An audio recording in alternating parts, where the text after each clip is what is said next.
नमस्कार, मैं हूं हेमंत और आप देख रहे हैं सेन 24। रुक कर लेते हैं अभी तक के हम खबरों पर। वैश्विक महामारी कोरोना वायरस को लेकर जहां सरकार किसानों को राहत देने में जुटी हुई है, वहीं दूसरी ओर किसानों की गाड़ी कमाई को लूटने का खेल भी बदस्तूर जारी है।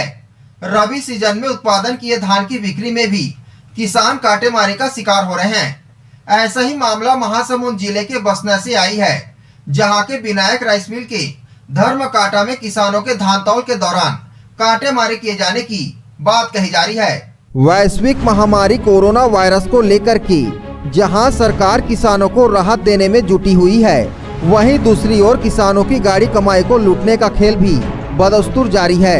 रबी सीजन में उत्पादन जहां सीनियर राइस मिल में जाने से मंडी को टैक्स करों पर मिलने वाले राजस्व का भारी नुकसान हो रहा है, वहीं दूसरी ओर किसानों की धान खरीदी में भी अब काटेमारी की शिकायत सामने आने लगी है। ऐसा ही मामला महासमुंद जिले में सामने आया है, जहां बसना में संचालित विनायक राइस मिल के धर्मकाटा में किसानों के धान तौल के दौरान काटेमारी किए जाने की बात निकलकर सामने आई है, जिससे किसानों को भारी नुकसान उठाना पड़ रहा है। मामले की जानकारी मिलने के बाद अब मंडी प्रबंधन की ओर से विनायक राइस मिल संचालक को नोटिस देकर जवाब मांगा जा रहा है।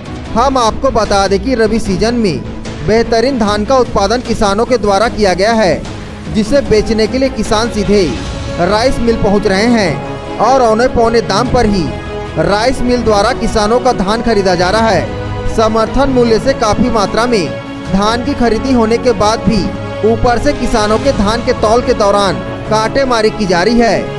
विनायक राइस मिल द्वारा काटेमारी किए जाने की शिकायत किसानों के द्वारा मंडी प्रबंधन से किए जाने के बाद मंडी प्रबंधन ने मौके पर पहुंचकर मामले की जांच की, जिसमें किसानों की शिकायत सही पाई गई बताया गया है। विनायक राइस मिल बसना के द्वारा धर्मकाटा में तौल के दौरान 4 से 5 क्विंटल तक धान की कमी आती थी और काटा में एक धातु पदार्थ रख दिए जाने की वजह से इस तरह की काटेमारी किए जाने की बात निकलकर सामने आई है। दूसरी ओर किसानों का धान सीधे राइस मिल में पहुंच रहा है, जिससे मोहन मंडी को मिलने वाले सौदा पत्रक के टैक्स के तौर पर मिलने वाली रकम का काफी नुकसान हो रहा है। जिले के बसना सरायपाली क्षेत्र में इस तरह सैकड़ों ट्रैक्टर धान रोजाना बगैर मंडी के सौदा पत्रक के सीधे राइस मिलों में पहुंच रहे हैं। मामले की जानकारी मिलने पर विनायक राइस मिल बसना के संचालक रिंकू अग्रवाल से संपर्क की कोशिश की गई तो वह अपने फर्म में उपलब्ध नहीं मिले, साथ ही उन्होंने फोन भी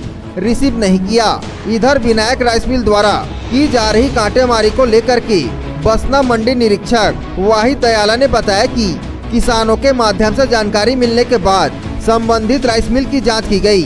वहां किसानों की शिकायत सही पाई गई, जिसके आधार पर नोटिस जारी किया गया है।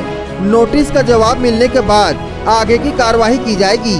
गौरतलब है कि कोरोना वायरस के प्रसार को रोकने के लिए सरकार द्वारा एहतियात के तौर पर कदम उठाए जा रहे हैं और किसानों को जहां राहत दी जा रही है, वहीं दूसरी ओर मुनाफा कमाने के उद्देश्य से राइस मिलर किसानों की गाड़ी कमाई को लूटने में लगे हुए हैं।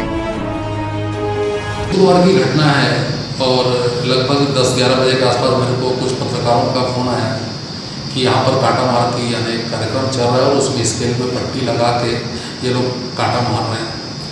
शिकायत मिलते ही मैं तत्काल अपने मंडी के दल के साथ वहाँ पहुँचा।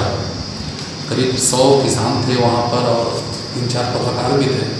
पूरी बातें हुई और उन लोगों ने मेरे को प्रदर्शन करके दिखाया कि देखिए साहब इसमें ऐसा ऐसा होता करके। मैं भी देख के बड़ा विचलित हुआ कि सही में किसानों के इतनी गाढ़ी कमाई के इसको किस ढंग से ये लोग वो कर रहे हैं। और मंडी नियम के अनुसार वहाँ से मैंने बयान बनाया, मैंने पंचनामा बनाया और उसके बाद मंडी आके उस फर्म को मैंने तत्काल नोटिस दे दी है। नोटिस का कोई जवाब अभी तक आया है? आगे में 3 दिन का समय दिया गया है। शुक्रवार को ये नोटिस करीब 4 बजे उसको गई है और आज शाम तक उसका जवाब मिलना चाहिए मेरे को। जवाब यदि संतोषप्रद नहीं रहा तो किस अधिनियम के तहत क्या कार्रवाई हो सकती है? मंडी अधिनियम में जो हमारे पास में जो अधिकार है लाइसेंस निलंबित करने का, ये 7 दिनों के अंदर मेरे को 7 दिन का मेरे को युक्तिक अवसर देना पड़ेगा और वो उसका जवाब देगा। उसके बाद ही उस पर लाइसेंस के निलंबन की कार्रवाई हो सकती है उसके खिलाफ। महासमुंद से किशोर कर की रिपोर्ट, ACN 24।